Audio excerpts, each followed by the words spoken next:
Se inscreva, curte e comenta uma história de dois corações reconstruídos. O café esfriava na xícara enquanto eu olhava pela janela a mesma poeira vermelha de sempre. 3 anos. Parecia que tinha passado uma eternidade desde que enterrei meu Afonso naquela terra avermelhada. Naquele pequeno cemitério do interior do Tocantins, onde só o vento canta e reclama contra as cercas velhas de madeira. Eu não choro mais. Cansei de chorar em 1095 dias, ou eram mais. Perdi a conta. Os dias aqui são todos iguais. Todos tão iguais que a gente para de numerá-los. Acordo quando o sol já queima a janela da cozinha. Aquele sol de Tocantins que não pede permissão para queimar a pele. Não tem alarme, não tem despertador. O corpo acorda sozinho, como se tivesse uma mola dentro que ainda acredita que tem razão para viver. Que ingenuidade. Primeiro, o café. Sempre café. Coloco água na lata velha que foi de minha mãe. Uma lata de leite ninho que virou xícara, virou panela, virou casa. A água ferve no fogão a lenha. O rangido é sempre o mesmo. Você aprende o idioma das coisas quando fica sozinha o tempo todo. A casa fala, o vento fala, os grilos falam, só não fala a gente. Tomo o café amargo, sem açúcar, porque doce me traz lembranças ruins. Afonso gostava de café doce. Afonso gostava de muita coisa que agora não existe mais. Depois do café, varro a varanda. A varanda que a poeira não deixa limpa. Juro para Deus que barro toda manhã, e quando o sol desce, aquela poeira vermelha já voltou, como se nunca tivesse saído. É como vassoura em nuvem. Inútil. Tudo aqui é um pouco inútil. A fazenda é pequena, muito pequena, 2 hectares, talvez 3. Plantei feijão no começo do ano. Feijão que cresce, mas cresce errado, retorcido, como se também tivesse depressão. Cuido de 3 galinhas, Benedita, Soraya e Filomena. Nomes de mulheres abandonadas que tinha na novela. Elas botam ovo às vezes, vendo para as mulheres da cidade que passam pela estrada. Ganho R$ 2 cada um. Com 6 ovos por semana, tenho R$ 12. Não é nada, é o suficiente. Tenho uma vaca também, malhada, mais magra que eu. Não tenho nome para ela porque nomes afetam. Nomes fazem a gente cuidar demais. Já cuidei demais de alguém, e olha onde me levou. Sozinha em uma casa que não é mais lar. É só um lugar onde uma mulher respira. Onde ela caminha de um lado para o outro. Onde dorme, onde acorda, onde passa a mão na parede, como quem toca um rosto que não volta mais. Trabalho 2 vezes por semana na roça do patrão. Ele tem uns 80 hectares de soja. O trabalho é simples: capinar, ajeitar mangueira, vez ou outra ajudar na colheita. Ele paga R$ 300 no mês. Nunca pergunta meu nome. Eu sou a viúva. Pronto. Depois comecei a lavar roupa de gente da cidade que passa pela estrada. Lençol, toalha, roupão fino que borrifa perfume. Ganho R$ 5 a mão de roupa. Lavo de segunda a quinta. Ganho uns R$ 40 na semana. Com o trabalho no patrão e a roupa, tenho R$ 700 no mês. É pouco. É tudo. Come-se com tudo isso? Come-se. Feijão com arroz, fruta que pego do pé, ovo das galinhas, leite da vaca que ordeno no fim da tarde, aquele leite quente que ainda fuma, muito leite que azeda rápido porque não tenho geladeira. A geladeira queimou há 2 anos e meu Afonso já tinha ido embora para o outro lado. Fiz queijo com o leite azedo. Ficou bom, vendo para o vizinho mais próximo. Mas o vizinho é a 5 quilômetros de distância. Aqui você aprende solidão que ninguém fala para você no começo. Solidão não é triste. Solidão é vazia. É quando você faz comida para uma pessoa e a comida fica demais. É quando você senta para comer e vê a outra cadeira vazia. É quando você dorme e não tem ninguém para acordar com o barulho da chuva. De noite, os grilos cantam. Cantam mesmo. Não é só barulho. É reza, é clamor. É aquilo que a gente deixa de fazer depois que morre um pedaço de nós. Os grilos rezam todas as noites. A gente também deveria. O vento bate na janela. Aquele vento do Tocantins que não pede licença, que empurra as folhas contra o vidro, que faz a casa rangir. Tem uma fenda que meu Afonso sempre disse que ia consertar. Nunca consertou. Agora sou eu que escuto aquele som todas as noites. Som de vento passando por um buraco, som de coisa que não foi terminada. E eu fico aqui, nessa casa, que não é mais lar, que é só um lugar. 3 anos desde que ele morreu. 3 anos depois que ele gritou chamando pela mãe. 3 anos desde que eu segurei a mão dele e senti quando ficou fria. Fria de verdade. Não aquele frio de quem tem medo, frio de quem foi embora. Eu tenho 48 anos, pareço 60, trabalho como 70. Sinto como se tivesse 100. Tinha um espelho no banheiro. Tirei. Não preciso ver esse rosto todos os dias. Eram 4 da tarde quando vi ela vindo pela estrada. Aquela hora que o sol começa a baixar, mas ainda queima. Aquela hora que as sombras ficam compridas e tudo parece estar saindo do chão. Eu estava regando as plantas da varanda, aquelas plantas que não deviam estar ali, que plantei sem pensar muito, que crescem mesmo sem ajuda. Hortelã, pimentão, tomate que mais morre que vive. Vi uma sombra no caminho. Primeiro pensei que era assaltante. Sério. Pensei em fechar a porta, ficar quieta, deixar passar. Esse mundo é muito perigoso para uma mulher sozinha. Aprendi isso cedo. Aprendi quando tinha 17 anos e meu primo tentou, mas isso é história para outro dia. Aprendi quando uma vizinha desapareceu e ninguém mais ouviu falar. Aprendi quando meu marido dizia: mulher, tem muita gente má nesse mundo. Cuidado com quem você deixa entrar. Mas havia algo naquele andar que não era má intenção. Era cansaço, uma mulher andando devagar, muito devagar, como quem carrega pedra nos pés, como quem caminha porque parar é pior que continuar. Ela vinha da direção da cidade, a 5 quilômetros daqui.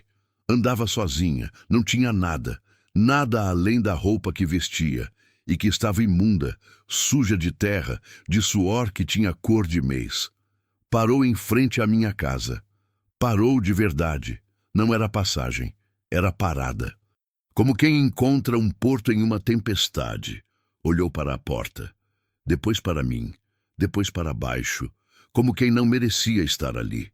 Nossos olhos se encontraram por exatamente 3 segundos. Eu reconheci o olhar dela. Conheço esse olhar. É o meu olhar todos os dias quando acordo. É o olhar de quem não comeu direito há dias, de quem dormiu na rua, de quem chegou no limite daquilo que um corpo consegue suportar antes de desistir completamente. Tem água? Perguntou ela. A voz dela era rouca. Como quem grita a noite toda para ninguém. Tinha uma escolha aí. Podia dizer não. Devia ter dito não. Segurança em primeiro lugar. Porta fechada. Coração fechado, isso que funcionava para sobreviver, isso que eu tinha feito bem nos últimos 3 anos. Mas sabe aquele momento em que você vê a sua própria morte nos olhos de outra pessoa? Aquele momento em que você entende que você poderia ser ela, que amanhã você poderia estar naquela estrada pedindo água para um estranho. Entrei em casa sem dizer nada. Fui até a cozinha, peguei a panela de alumínio, enchi com a água do filtro, água que é quase fresca porque fico horas mantendo em lugar sombreado. Coloquei a panela na mão dela. Ela bebeu como quem bebe vida, bebeu como quem volta do deserto, bebeu com os olhos fechados, bebeu como se aquela água fosse a última coisa boa que existisse no mundo. Metade da panela desapareceu em 2 minutos. Quando terminou, respirou fundo, olhou para mim. Obrigada, disse. 2 palavras, mas saiu do fundo. Do lugar onde a gente guarda as coisas importantes. Eu deveria dizer de nada e deixá-la ir. Deixá-la continuar pela estrada. Deixá-la ser problema de outra pessoa. Em vez disso, perguntei. Tem quanto tempo que não come? Ela hesitou. Como se contar isso fosse admitir algo que não conseguia nem falar em voz alta. 2 dias, respondeu. Comida de verdade, quero dizer. Antes disso, comi pão de cachorro que achei perto da cidade. Era para alimentar bicho. Mas não terminou a frase. Não precisava. Eu entrei em casa e voltei com pão, queijo que fiz, um pouco de caldo que tinha sobrado do almoço. Coloquei em um prato. Entreguei para ela com uma colher de madeira velha. Ela comeu devagar. Como quem tem medo de a comida desaparecer, como quem não acredita que merecia. Qual é seu nome? Perguntei. Marina, respondeu ainda mastigando. Eu sou Conceição. Pode entrar em casa. Faz muito calor aí fora. Ela olhou para a porta aberta, para dentro da casa. Para mim novamente. Entrou. Marina ficou aquele dia, e depois outro, e outro mais. No terceiro dia, a febre veio. Tinha lhe dado roupa limpa, banho, uma cama. Ela dormia como quem estava exausto daquele sono que não descansa, aquele sono da rua. Acordava gritando com pesadelos. Chamava por alguém, um nome que ela nunca explicou. Um nome que só saía quando dormia. A febre veio de noite. Eu sentia quando ela começou a ficar quente. Quente de verdade, aquele calor que sai do corpo doente. Acordei porque ela começou a tremer de tal forma que a cama balançava. Coloquei a mão na testa. Queimava. Marina, Marina, acorda! Chamei. Ela abriu os olhos, mas não estava ali. Estava em outro lugar. Falava com alguém que não existia naquela hora. Falava com o marido morto, percebi depois. Pedia desculpas por estar viva. A febre subiu, 41 graus quando peguei o termômetro. Aquele termômetro velho de mercúrio que meu Afonso usava. A temperatura subiu e subiu. 42, 43. Ela tremendo, delirando, falando coisas que não faziam sentido, pedindo água, pedindo perdão, pedindo para morrer. Naquela noite, a chuva começou. Não é brincadeira dizer que chuva no Tocantins não avisa. Ela vem de repente. Você está vendo o céu e de repente está chovendo uma quantidade de água que não é nem chuva, é nuvem caindo. Trovão que faz a casa vibrar, raio que ilumina tudo como se fosse meio-dia branco. A estrada, a única ligação com a cidade, ficou intransponível em meia hora. Lama vermelha cobrindo tudo. O rio que passava pertinho da minha casa subiu. Subiu tanto que começou a inundar a parte baixa do terreno. Água que levava coisa, galho, lata, uma caixa que deve ter caído de algum caminhão. Água que roía a terra e Marina queimando de febre. Não tinha remédio, não tinha ninguém, não tinha médico. Tinha só eu, água fria, pano úmido e uma oração que meu Afonso me ensinou quando era menina. Aquela oração que a gente esquece depois de crescer, que a gente só lembra quando não tem mais saída. Passei aquela noite acordada. Botava pano frio na testa dela, sussurrava que tudo ia ficar bem. Mentira? Sim, mas às vezes a gente precisa mentir para sobreviver. A gente precisa mentir para outra pessoa acreditar. Porque se Marina acreditasse que ia morrer mesmo. A gente é assim. A gente morre quando desiste. De madrugada, quando achei que ela ia partir. Quando os tremores pararam e ela ficou quieta demais, imóvel demais. Marina abriu os olhos. Aqueles olhos ainda estavam quentes. Ainda estavam queimando de febre, mas tinham lucidez. Aquela lucidez que a gente tem antes de sair desse mundo, percebi depois. Aquela clareza que vem quando a gente está no limite. Obrigada, disse ela. 2 palavras, mas saiu do fundo. Do lugar onde a gente guarda as coisas importantes. A febre passou de madrugada, lentamente. Como quem se afasta porque recebeu ordem de ir embora. Marina suou. Suou tanto que tive que trocar o lençol, mas a febre cedeu. Quando o sol nasceu, vermelho, ofuscante como tudo aqui, ela ainda respirava. A chuva continuou 2 dias mais. 2 dias de apenas estar ali, lado a lado, comendo broa com manteiga, caldo de feijão, um pouco de fruta que tinha. 2 dias sem falar muito. Só existindo juntas naquele espaço fechado, naquele mundo que tinha só 2 pessoas. Eu descobri que Marina também tinha perdido o marido. Tinha perdido casa quando não conseguiu pagar aluguel. Que saiu andando e não parou porque não tinha para onde ir. Que dormiu na rua, que mendigou comida, que chegou no ponto de comer pão de cachorro. 3 anos, igual a mim. Ela tinha 45 anos e parecia 60 também. Quando a chuva secou e o rio voltou para seu tamanho, Marina podia ter ido embora. A estrada voltou a ser estrada. A porta estava aberta. Ela se levantou. Fraca, mas se levantou. Saiu para o quintal. Respirou aquele ar que vem depois da chuva, aquele ar que cheira a terra molhada, a começar novamente a segunda chance. Quando voltou, perguntou: "Posso ficar mais um pouco?" Eu disse sim, sem pensar, porque no silêncio dos últimos 3 anos eu tinha esquecido do que era ter outra presença na casa, de ter alguém para cozinhar, de alguém para dividir pão, de alguém que entende quando você senta na varanda e fica olhando nada por 1 hora. De alguém que também conhece aquele peso que fica entre as costelas. Marina começou a ajudar, regava as plantas da varanda, aquelas plantas que não deviam estar ali, capinava o quintal, consertava o telhado que vazava, tinha as mãos duras de quem trabalhou a vida toda. E tinha também uma quietude que eu reconhecia, aquela quietude de quem aprendeu que falar demais dói. Uma noite, a primeira noite em que sentimos que era seguro ficar juntas sem medo, ela disse: "Seu marido era importante para você." Eu estava secando louça. Parei. A toalha ficou pendurada. "Era a minha vida inteira", respondi. "Casei com 18 anos, passei 30 anos ao lado dele. Quando você faz isso, você esquece como é ser você mesma. Vira Afonso e Conceição. Uma coisa só.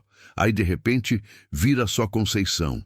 E essa Conceição que sobrou não sabe como viver sozinha." Marina ficou quieta. "O meu também", disse depois. "Meu marido. Era tudo. A gente tinha um sonho, ia comprar uma casa pequena.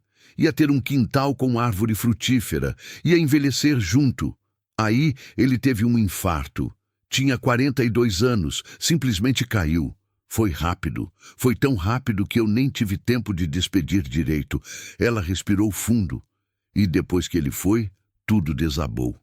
Perdi a casa, perdi o trabalho, perdi a tino de viver. Acho que por isso não conseguia ficar sozinha. Acho que morrer parecia mais fácil que viver sem ele.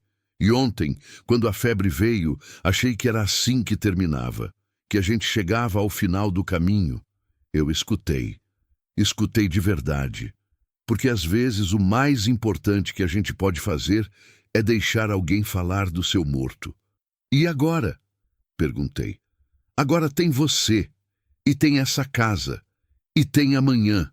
Amanhã a gente acorda e pode fazer alguma coisa. Pode plantar. Pode cuidar de galinha. Pode comer e saber que alguém está ali para comer também."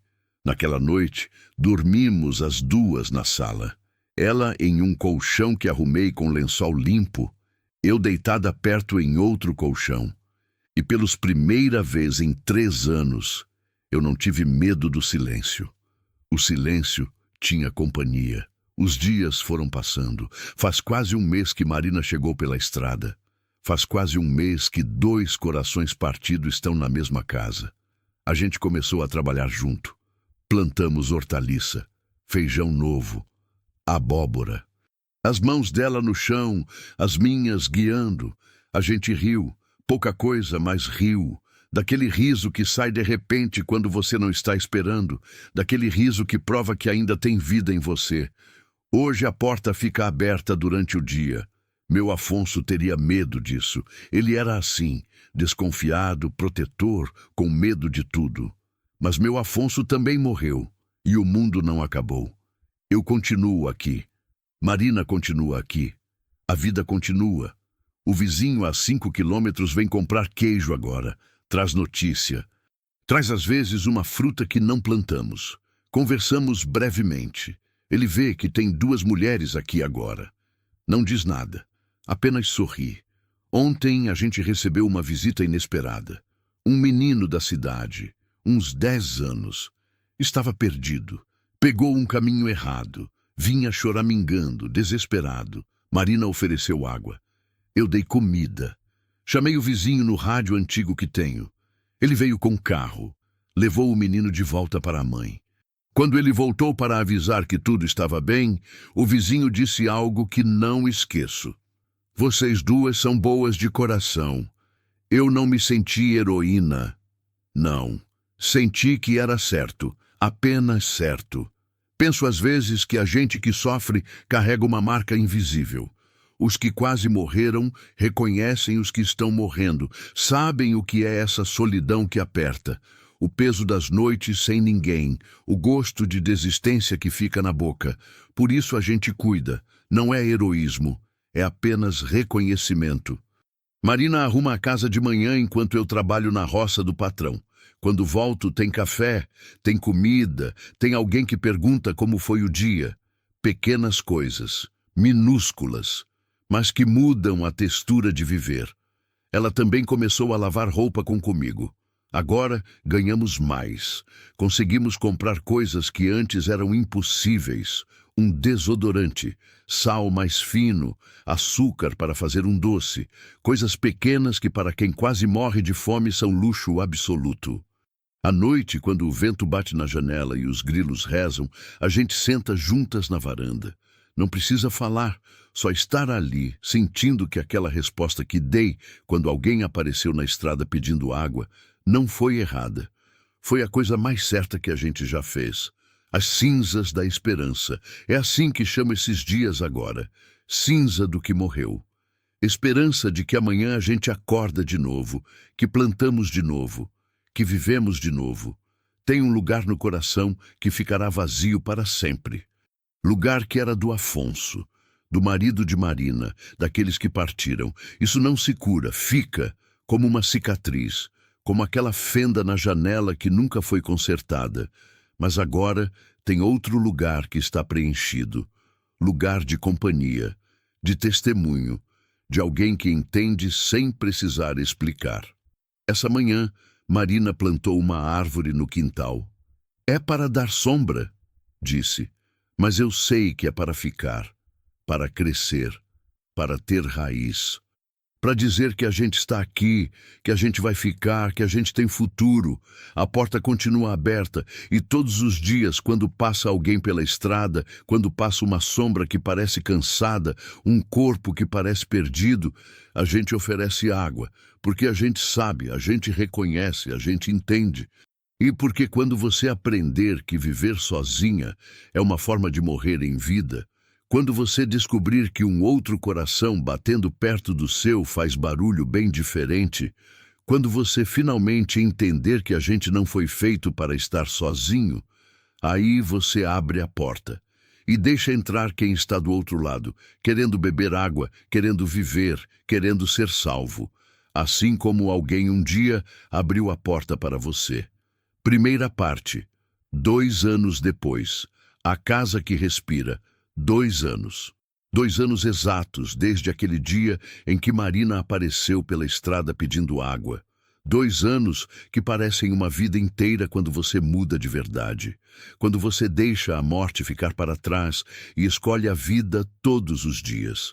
A casa mudou. Não é a mesma casa, mas também não é uma casa nova. É uma casa que aprendeu a respirar novamente. As paredes foram caiadas, branco, bem branco, daquele branco que reflete o sol. A varanda ganhou 3 plantas novas, além daquelas que Marina e eu cuidamos.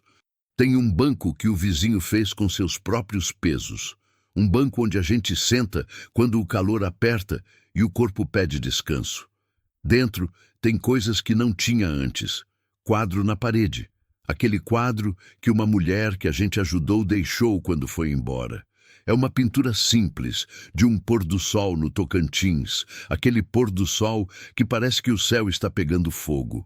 Tem livro também, livros, coisas que antes eu nem imaginava ter dinheiro para comprar. Marina traz da cidade. Lê em voz alta para mim enquanto eu cozinho. Histórias de gente que também sofreu, que também amou, que também perdeu e encontrou razão para continuar. A geladeira voltou à vida. Conseguimos comprar uma geladeira usada, velha, daquelas que fazem barulho, que consome muita energia. Mas ela funciona. Coloca leite lá dentro e ele fica fresco. Faz queijo que dura mais. Tem o que guardar.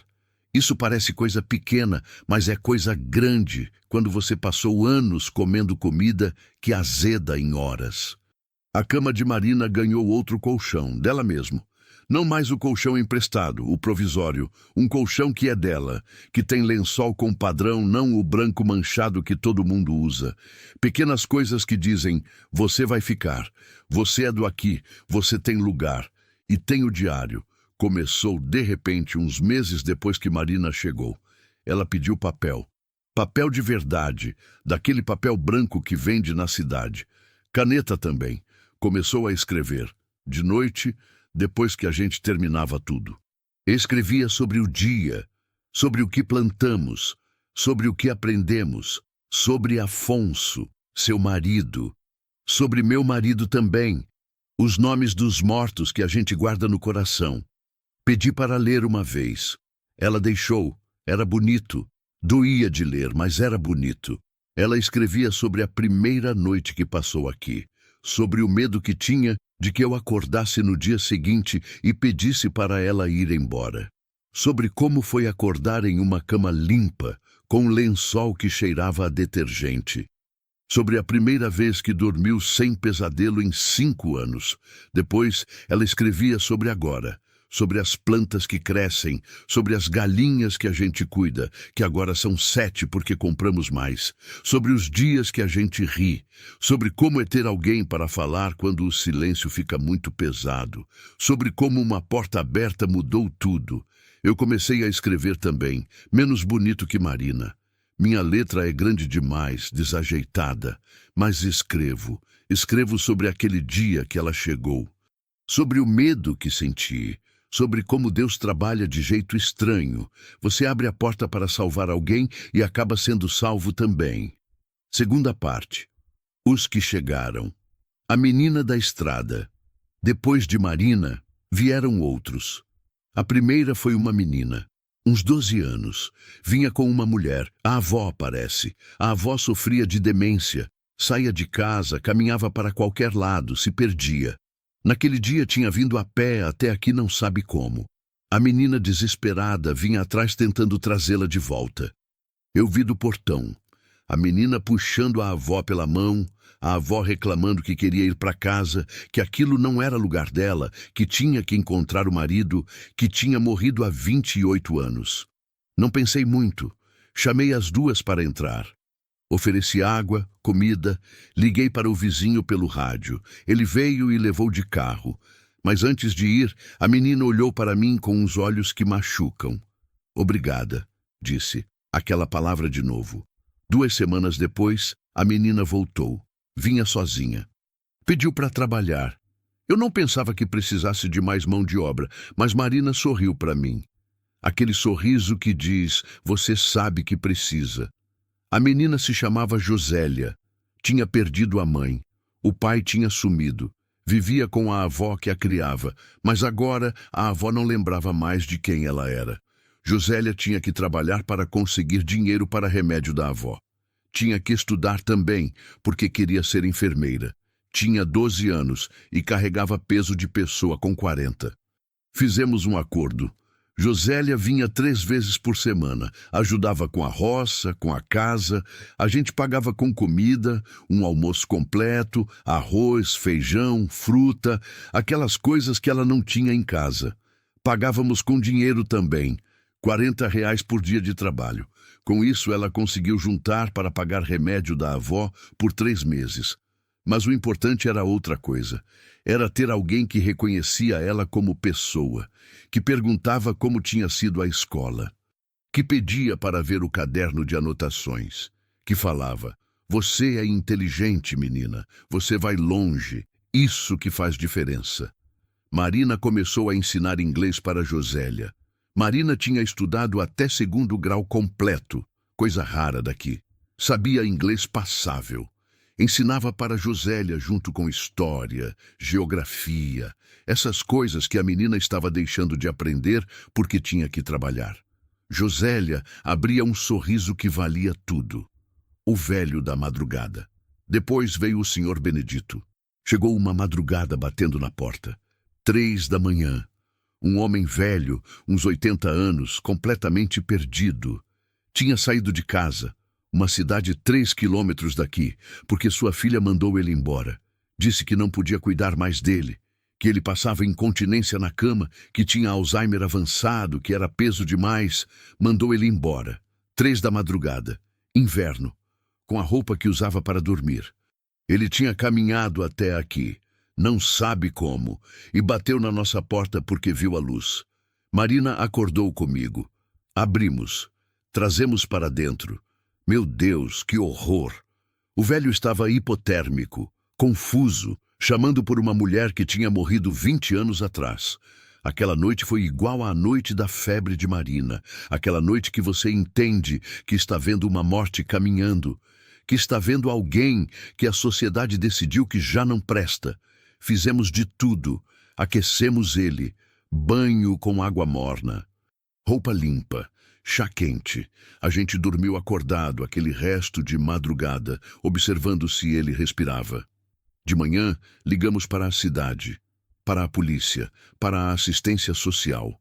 A filha tinha que vir buscar, ou então assumir que tinha abandonado. A lei diz que isso é crime.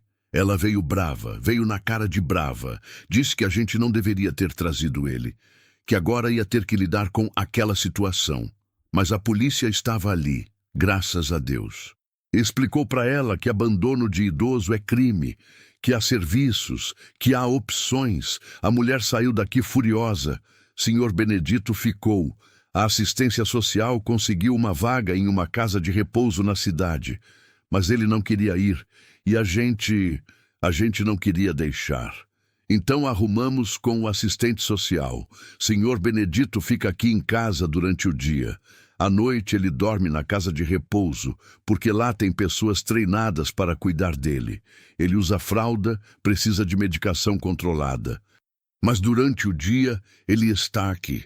Senta no banco da varanda, come almoço conosco. Às vezes ele tem momentos de lucidez, momentos em que você vê que ainda tem um homem inteiro ali dentro de toda aquela confusão mental. Naqueles momentos, ele conta histórias. Fala sobre a vida, fala sobre a mulher que chamava de madrugada, a mulher que amava e que morreu sem que ele tivesse dito tudo o que queria. Ele chora esses momentos, lágrimas de verdade. E a gente fica ali, segurando a mão dele, deixando ele chorar. Porque às vezes é só isso que uma pessoa precisa, de alguém para testemunhar sua dor, para dizer que você importa, que o que você sentiu importa. A mulher que parou de falar. Depois veio a mulher que parou de falar, simplesmente parou. Não tinha razão clínica aparente. Tinha voz, podia falar, mas escolheu não falar, escolheu apenas existir em silêncio. Seu nome era Célia. Vinha de uma cidade grande, Palmas, eu acho. Tinha deixado o marido porque ele a batia há anos. E de repente, um dia ela simplesmente saiu. Deixou tudo. Deixou a filha com a mãe dele. Saiu com uma mala pequena. Ficou na rua. Ficou na rua por meses. E na rua sem poder falar. Porque falar chama a atenção. Falar pode trazer problema. Ela começou a escolher o silêncio. E depois que escolheu, não conseguiu sair mais. Era como se as cordas vocais tivessem desistido junto com o resto. Ela legou aqui de ônibus. Desceu em frente à casa. Olhou para a porta. Entrou, não pediu nada, simplesmente entrou e sentou. Marina ofereceu água. Ela acenou com a cabeça. Ofereci comida. Ela acenou. Aquela noite ela dormiu aqui. Ninguém perguntou por quê. Ninguém perguntou seu nome ainda. Foi só no dia seguinte que Josélia, que tinha vindo trabalhar, que entendeu. Josélia era pequena demais para não reconhecer quem sofre. Reconhecia na forma que Célia sentava. na forma que ela evitava olhar nos olhos, na forma que as mãos tremiam. Josélia trouxe papel e caneta. Célia escreveu seu nome. Depois, escreveu uma frase. Não consigo mais falar. Ninguém perguntou por quê. Ninguém forçou ela a falar. Marina apenas a deixou ficar. Deixou ela ocupar um canto da casa. Deixou ela fazer trabalho que não exige falar, arrumar, organizar, plantar, cuidar de galinha. Lentamente, ao longo de semanas, Célia começou a sorrir. Primeiro um sorriso pequeno, quando a gente ria de algo. Depois um sorriso quando via Josélia chegar. Depois até uma risada, aquela que sai sem permissão. E um dia, não foi planejado, não foi força. Célia sussurrou uma palavra, tão quietinha que quase não ouvi. Mas ouvi. Uma palavra só. Obrigada. Saiu como quem tira uma venda dos olhos, como quem respira fundo depois de estar preso debaixo da água. Depois não parou mais de falar, não fala muito, ainda é quietinha, mas fala. Fala sobre o medo que tinha, fala sobre o marido, sobre a filha, sobre como é estar viva quando você passava a maior parte do tempo esperando morrer. Célia virou parte da casa, não como hóspede, como pessoa mesmo, como alguém que pertence. Terceira parte, a transformação de Conceição, o espelho novo. Um dia eu estava varrendo a varanda, aquele trabalho que nunca termina, que a poeira sempre volta, quando Marina perguntou, por que você não se olha no espelho? Eu parei. Ela continuou, você tirou o espelho do banheiro. Faz 2 anos. Eu vi a marca na parede. Fiz silêncio. Tenho medo. Respondi, tenho medo de ver esse rosto velho. Esse rosto que carrega a morte do meu marido, que carrega 3 anos de estar sozinha. Marina saiu. Voltou 1 hora depois com um espelho novo. Pequeno, de mão, com uma moldura de madeira que o vizinho tinha. Olha, disse. Eu não queria, mas ela colocou na minha mão. Respirei fundo, olhei e encontrei uma mulher. Não a mulher velha que eu imaginava, não a mulher morta que eu achava que era. Encontrei uma mulher que tinha olhos que brilhavam, que tinha rugas, sim, mas aquelas rugas eram de expressão, de força, de sobrevivência, de alguém que passou por coisa muito dura e continuou de pé. Encontrei uma mulher que estava viva. Comecei a me olhar no espelho todo dia depois disso, e aos poucos fui entendendo que essa mulher que via não era a mesma mulher que perdera o marido. Era outra mulher. Uma mulher que tinha acolhido Marina quando estavam ambas morrendo. Uma mulher que tinha passado uma madrugada inteira cuidando de uma febre. Uma mulher que tinha aberto a porta para menina, para velho, para gente que não tinha mais ninguém. Essa mulher era forte. Essa mulher importava. A carta para Afonso. Um dia, foi durante a chuva de um mês qualquer, eu sentei e escrevi uma carta para meu Afonso. Não é coisa que eu faria antes. Antes eu era brava com ele por ter morrido. Brava por ter deixado. Brava por ter gritado por outra mulher quando estava partindo. Mas a carta que escrevi foi diferente. Escrevi, Afonso, faz 5 anos que você foi embora, que você deixou aquela cama molhada de suor e dor. Você partiu gritando por sua mãe, como faz toda a gente quando a morte chega. Não há vergonha nisso. Há apenas verdade. Passei 3 anos depois de você brava. Passei 3 anos pensando que você tinha destruído a vida, que você tinha deixado uma mulher sozinha para sempre, que você era fraco por não ter conseguido ficar mais tempo, mas agora entendo. Agora entendo que você não destruiu nada. Você simplesmente partiu, e no espaço que você deixou vazio, outras pessoas chegaram. Pessoas que não teriam chegado se você tivesse ficado, porque se você tivesse ficado, eu teria continuado apenas vivendo. Aquela vida pequena que agora entendo que era para ser pequena mesmo, porque era uma vida a 2. Mas depois de você, depois de aquele vazio que não cabe em nenhuma xícara, nem em nenhum prato, nem em nenhuma cama, depois de você, essa casa virou refúgio. Essa casa virou lugar onde gente que está morrendo encontra água, encontra comida, Encontra alguém que diz que eles importam. Uma menina vem aqui e aprende inglês. Uma mulher que não podia falar, consegue falar de novo. Um velho que a família jogou fora, encontra pessoas que o querem aqui. Se você tivesse ficado, nada disso acontecia. Então, obrigada, Afonso. Obrigada por ter partido. Obrigada por ter deixado esse vazio. Porque nesse vazio cabe muito mais gente que apenas eu.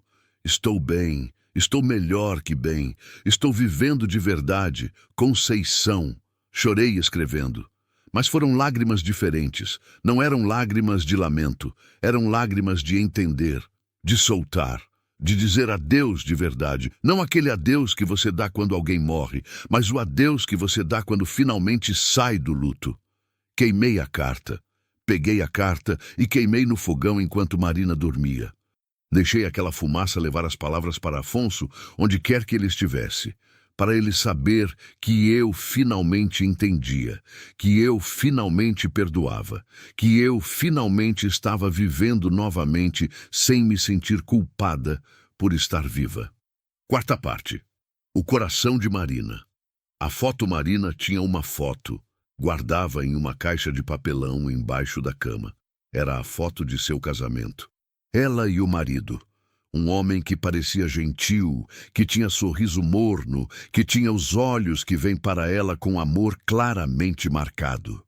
Durante o primeiro ano que Marina ficou aqui, ela não tirava essa foto para fora. Eu respeitava. Mas um dia, uns 18 meses depois que ela chegou, ela trouxe a caixa para a varanda. Vou queimar, disse. Eu não falei nada. Simplesmente sentei ao lado dela. Marina pegou as fotos. Eram poucas, porque ela tinha perdido quase tudo quando saiu de casa. Pegou aquele sorriso amado e jogou no fogo. Esperou a foto enrubescer, ondular, desaparecer. Ele era bom, disse Marina enquanto as cinzas subiam. Mas ele se foi. E eu tenho que deixar ele ir completamente. Senão eu fico como você estava, morta em vida, esperando que ele voltasse. Agora não, respondi. Agora eu estou viva. Agora nós estamos vivas, corrigiu Marina. A filha, 3 meses depois daquele dia, apareceu uma mulher na estrada. 35 anos, talvez. Vinha procurando por Marina, a filha de Marina. Marina não sabia que a filha a procurava. Quando pequena, Marina teve uma menina. Mas quando o marido morreu, quando a casa caiu, quando Marina começou a descer, a filha foi morar com a tia. Com os anos, a tia criou a menina como sua filha. E Marina simplesmente sumiu da vida dela. Até que a filha cresceu. E um dia, a filha começou a procurar. Procurou na cidade, procurou nas ruas. Procurou em casa de repouso. Procurou em lugar que pede caridade. Procurou por mais de 1 ano. Encontrou a gente por acaso. Estava passando pela estrada e perguntou para um rapaz da região se ele conhecia uma mulher chamada Marina. E ele disse: tem uma Marina que mora em uma casa branca com uma mulher mais velha. Ajuda todo mundo que passa. Talvez seja ela. A filha chegou aqui com medo. Com medo de que a mãe não quisesse vê-la, com medo de que fosse muito tarde, com medo de haver mágoa demais acumulada. Mas Marina saiu de casa e viu a filha, e reconheceu aqueles olhos, aquele queixo, aquele jeito de ficar em pé, reconheceu a menina que tinha deixado para trás. Elas se abraçaram na varanda, choram ali na varanda por 1 hora inteira. Eu e Célia e Josélia ficamos dentro da casa dando privacidade. Ficamos chorando também porque entendia que aquela era uma morte e um nascimento acontecendo ao mesmo tempo.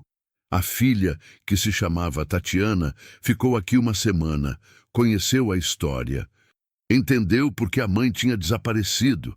Entendeu que não foi escolha, foi sobrevivência. Que quando você está morrendo de fome, quando você não consegue mais pedir ajuda sem chorar de humilhação, você simplesmente some. Tatiana deixou um número de telefone. Deixou dinheiro também. Não era muito, mas era significativo. Deixou dizendo que queria que a mãe tivesse a vida que merecia. E toda semana ela liga. Fala com Marina, fala também comigo e com Célia, uma vez até com o senhor Benedito, que deu uns conselhos sobre a vida que foram bizarros, mas doces. Marina agora tem esperança diferente. Não é a esperança de encontrar algo perdido, é a esperança de reconstruir algo que ainda existe. Quinta parte. Os ciclos da humanidade. A mulher grávida. Num dia de calor absurdo, aquele calor que faz você entender por que tem gente que se joga em rio, apareceu uma mulher grávida. 7 meses, talvez 8, barrigona, cansada. Vinha andando pela estrada e simplesmente parou aqui. Não pediu nada. Simplesmente parou como se tivesse chegado ao final de uma jornada. Seu nome era Samara. Samara tinha saído de um relacionamento abusivo. Tinha saído com a roupa do corpo e ainda estava juntando coragem para dizer seu próprio nome em voz alta. O pai do bebê a procurava. Ela tinha medo. Ficou aqui os últimos 2 meses de gravidez. A gente cuidou dela como se fosse vidro, porque grávida nesse momento da vida, sendo perseguida, tendo medo, é realmente vidro. A qualquer momento pode quebrar. Josélia levou Samara para fazer ultrassom na cidade. Célia fez remédios caseiros para não inchar. Marina falava com ela toda a noite sobre o que vem depois. Sobre como é ter um bebê. Sobre como o coração muda. E quando chegou a hora, a gente levou para o hospital. Um menino. Mamãe pequena, bebê pequeno, mas saudável. Samara pediu para dar um nome. Perguntou se podia chamar de Afonso. Eu fiz silêncio. Para lembrar, disse Samara, que até a morte que machuca, que deixa pessoas sozinhas, serve para alguma coisa. Que até na morte tem vida. Então, tem um Afonsinho, 3 quilos e 200 gramas, dormindo agora em uma cama que improvisamos de caixa e colchão. Tem uma mãe que recupera força. Tem uma casa que está mais cheia de vida que nunca. O ciclo se fecha. Naquela noite que Afonsinho nasceu, eu sentei na varanda. Sentei sozinha. Coisa rara agora nessa casa. E pensei no ciclo. Marina apareceu para mim pedindo água. Eu dei. Ela quase morreu, eu cuidei, ela viveu, e agora ela cuida de outros. Samara apareceu grávida e com medo. A gente acolheu. Ela teve um bebê. Agora ela vai ensinar esse bebê a abrir a porta para quem pedir. É assim que funciona. Não é herança de dinheiro, é herança de humanidade. É aprender que quando você está caindo, tem alguém que pode te pegar. E quando você está de pé de novo, você se torna a pessoa que pega outra gente que está caindo. Sexta parte. As reflexões profundas. O que aprendemos sobre morte. Naquela noite que Afonsinho nasceu, Marina e eu fomos para a cozinha e fizemos café. Café no meio da noite. Coisa de quem tem muito para falar. Sentamos. Você sabe qual é a coisa mais importante que aprendi? Perguntou Marina. Não respondi. Deixei ela falar. A morte não é o fim, continuou. A morte é só uma mudança de forma. Afonso morreu, mas ele deixou você. Você ficou, e agora você está salvando gente. Meu marido morreu, mas ele deixou a memória de ser amado. E agora eu amo outra gente porque aprendi como se ama. Samara teve medo da morte, medo de que a vida acabasse se ela não escapasse daquele cara. Mas ela escapou, e agora tem uma vida. Tem um bebê. Tem esperança. Ela respirou. A morte nos assusta, porque a gente ainda não entendeu que a gente continua. A gente continua nos que ficam. Continua nas histórias. Continua nas ações. Seu Afonso continua em cada vez que você abre a porta para alguém. Chorei. Não eram lágrimas de tristeza, eram lágrimas de alívio. De finalmente entender que aquele homem que morreu não morreu completamente, que ele virou vento, virou razão, virou ação. O que aprendemos sobre solidão? Josélia estava aqui quando essa conversa começou. Josélia, que agora tinha 14 anos, que tinha crescido na nossa frente, que tinha aprendido que o mundo tinha pessoas boas, mesmo sendo tão pequena. A solidão não é o contrário de companhia, disse Josélia, aquela criança que tinha que ser mulher. A gente olhou para ela. A solidão é o contrário de testemunho, continuou. Quando você está sozinho, é porque ninguém está ali vendo que você existe. Ninguém está ali ouvindo sua história. Ninguém está ali para confirmar que você é real. Aquela menina estava certa. Tudo o que fizemos desde que Marina chegou não foi simplesmente colocar comida na mesa. Foi testemunhar. Foi dizer, você existe.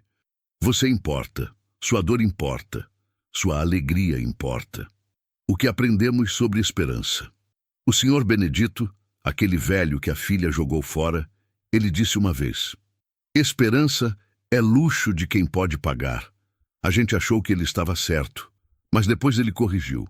Não, está errado. Esperança é luxo de quem consegue imaginar um amanhã melhor que hoje. E só consegue imaginar amanhã melhor quando tem alguém que acredita que você vai chegar lá. Então, esperança é isso. É ter alguém que acredita em você quando você já perdeu a capacidade de acreditar em si mesmo. Samara tinha esperança porque nós acreditávamos que ela ia conseguir. Marina tinha esperança porque eu segui ela na mão enquanto ela tinha febre. Josélia tem esperança porque a gente diz todos os dias, você vai ser enfermeira, menina. Esperança é a coisa mais contagiosa que existe. 7ª parte. O futuro que está nascendo. O projeto que ninguém esperava. Uns dias atrás, o assistente social que conhecemos através do Sr. Benedito, ele veio aqui. Veio visitar o Sr. Benedito, mas saiu passeando pela casa, vendo as plantas, vendo as pessoas, vendo como funciona, e no final sentou conosco. Vocês estão fazendo trabalho de assistência social aqui, disse. Ninguém tinha pensado daquele jeito. Ninguém se via como fazendo trabalho. A gente estava vivendo. Estava compartilhando o pouco que tinha. Deixa eu explorar uma coisa, continuou o assistente. Vocês querem fazer isso de verdade? Ampliar? Tem mais casas vazias nessa região. Tem pessoas que podiam estar aqui fazendo o que estão fazendo. Marina olhou para mim. Eu olhei para Marina.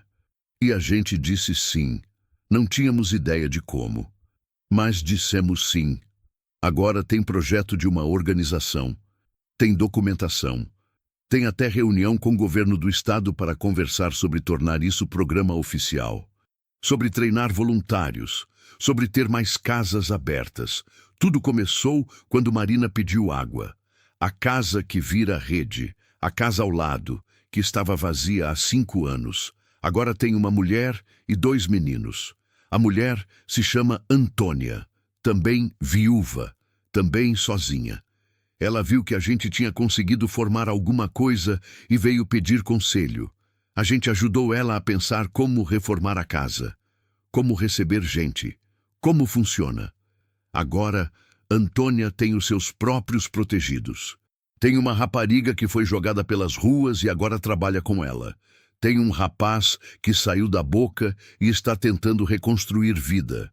É uma rede de casas abertas, uma rede de mulheres que entenderam que sozinhas a gente morre, mas juntas a gente vive. 8ª parte, reflexão final profunda, o sentido de tudo. Tem uma noite que eu penso sobre muitas vezes. Foi há alguns meses. Eu não conseguia dormir. Sentia aquele peso que às vezes volta. Aquele peso de uma vida que foi tão dura que o corpo fica guardando cansaço, mesmo quando você está descansando. Levantei, fui para a varanda e lá estava Marina, também acordada, também com insônia da alma. A gente não falou nada. Sentamos lado a lado, observando aquela poeira vermelha sob o luar. Depois de 1 hora, Marina disse, sabe qual é a coisa mais estranha que aconteceu comigo? Abanei a cabeça. Eu queria morrer. Eu queria muito. Queria desaparecer. Queria que tudo parasse. E agora tem dias que eu estou tão feliz que dói. Tem dias que eu acordo e não reconheço minha própria vida porque é tão melhor que tudo que eu imaginava. Ela respirou. E o engraçado é que nada mudou em termos de pobreza, sabe? A gente continua sendo pobre, continua tendo que contar dinheiro, continua tendo que escolher se compra remédio ou compra sal. Mas mudou tudo, falei. Mudou tudo. concordou Marina. A diferença é que agora a gente está tendo dificuldade pobre juntas. E junto, a dificuldade pesa menos. Aquela frase ficou comigo: dificuldade pobre em companhia pesa menos. O que significa estar viva. Eu tenho um costume agora. Toda manhã, quando acordo, antes de fazer café, eu coloco a mão no peito, no lugar onde o coração bate, e sinto. Sinto aquele batida que diz que eu ainda estou aqui, que eu ainda tenho uma razão de estar aqui. 3 anos atrás, eu perdia essa razão. 3 anos atrás, o coração batia, mas era como se batesse por inércia. Como se o corpo não tivesse recebido a ordem de morrer, mas a alma já tivesse partido. Agora é diferente. Agora, quando sinto meu coração bater, sinto toda a vida que está conectada a esse coração. Sinto Marina dormindo no quarto ao lado. Sinto Josélia, que vai chegar hoje para trabalhar.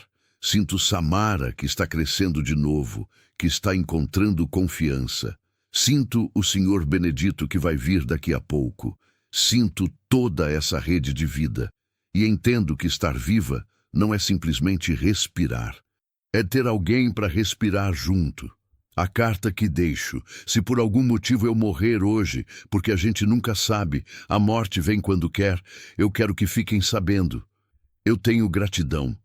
Gratidão por ter chegado no ponto de quase morrer, porque só lá, naquele fundo, eu tive coragem de abrir a porta. Coragem de deixar uma estranha entrar. Coragem de cuide de alguém quando eu mesma mal conseguia cuidar de mim.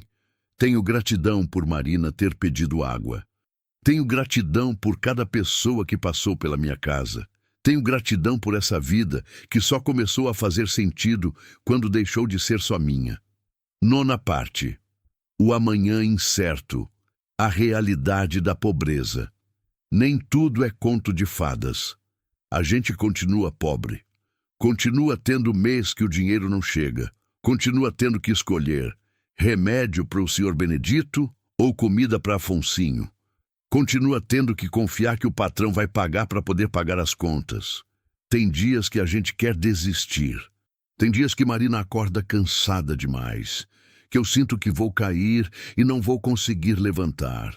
Que Josélia chora porque a escola é difícil e ela é cansada demais. Que Célia não consegue lidar com quantas pessoas estão aqui. Tem dias que é duro. Mas a diferença agora é que nos dias duros, a gente sabe que tem alguém para dividir o duro. O medo que fica. Tem um medo que nunca sai completamente. Medo de que Marina saia. Medo de que um dia ela acorde e pense: tá, eu sobrevivi. Agora vou embora. Vou tentar a vida sozinha de novo. Eu perguntei isso para ela uma vez. Marina sorriu. Aquele sorriso triste que às vezes ela tem. Eu já tentei sozinha, disse. Não deu certo. Eu quase morri. Agora eu entendo que sozinha a gente morre mesmo. Então não, eu não vou embora. Mas tem dias que esse medo volta. Porque a gente que sofre sabe que tudo é provisório. Que as pessoas vão embora. Que nada dura para sempre. Que essa felicidade que a gente está sentindo pode desaparecer amanhã. É o preço de ter vindo do fundo, a certeza de hoje mais hoje. Hoje eu sei que Marina está aqui, hoje eu sei que Josélia vai vir, que Samara está perto, que Célia está na cozinha, que o Senhor Benedito vai chegar. Hoje a porta está aberta, hoje alguém ainda vai passar e pedir água, e a gente vai dar. 10ª parte, o final que não é final aquela porta. Naquela madrugada que Marina chegou, aquela madrugada onde tudo mudou, eu fecho a porta. Depois que ela saiu pela estrada, a gente entrou de novo para casa. E eu fecho a porta. Feche bem, feche. Porque tinha medo. Porque a gente sempre tem medo quando não entende o que está acontecendo. Mas aquela porta não permaneceu fechada. Porque agora todo dia ela está aberta, aberta de verdade, aberta deixando o vento entrar, aberta deixando o sol entrar, aberta deixando gente entrar. E isso não é uma coisa brava, isso não é uma coisa que traz risco, isso é uma coisa que salva vida. Os nomes que ficam, tem os nomes que ficam. Afonso, meu marido que virou vento, que virou razão para a porta abrir. Afonsinho. O menino que nasceu na nossa casa, que vai crescer sabendo que tem rede, que tem gente, que não está sozinho. Marina, a mulher que pediu água e virou razão para eu respirar. Josélia, a menina que poderia ter desistido, mas encontrou o professor que acredita nela. Célia, a mulher que não conseguia falar, mas encontrou silêncio onde é respeitado. Senhor, Benedito, o velho que foi jogado, mas encontrou família. Samara, a mãe coragem que fugiu de abuso e encontrou refúgio. Antônia, a vizinha que entendeu que junto é melhor. E tem Conceição, a mulher que abriu a porta. A mulher que deveria estar morta, mas está viva. A mulher que descobriu que viver é dividir. A última reflexão. Se você está lendo isso e está sozinho, se você está sozinho e doendo, se você está sozinho e pensando que a morte é a opção, saiba que tem uma porta. Não é a minha porta, embora você seja bem-vindo aqui. É a porta daquele vizinho que você evita, daquela mulher que você passou a vida toda evitando olhar, daquele lugar que você passa todo dia e não entra. A porta está ali. E se você bater, se você pedir água, se você chorar, tem gente do outro lado que também pediu água um dia. Tem gente do outro lado que também quase morreu. Tem gente do outro lado que sabe o que é ficar sozinho até o ponto de virar apenas sopro. Bate na porta. Pede água. O ciclo continua. Tem uma coisa que a gente faz todo mês agora. A gente senta, todas as pessoas que moram aqui, e a gente come junto. Comida simples.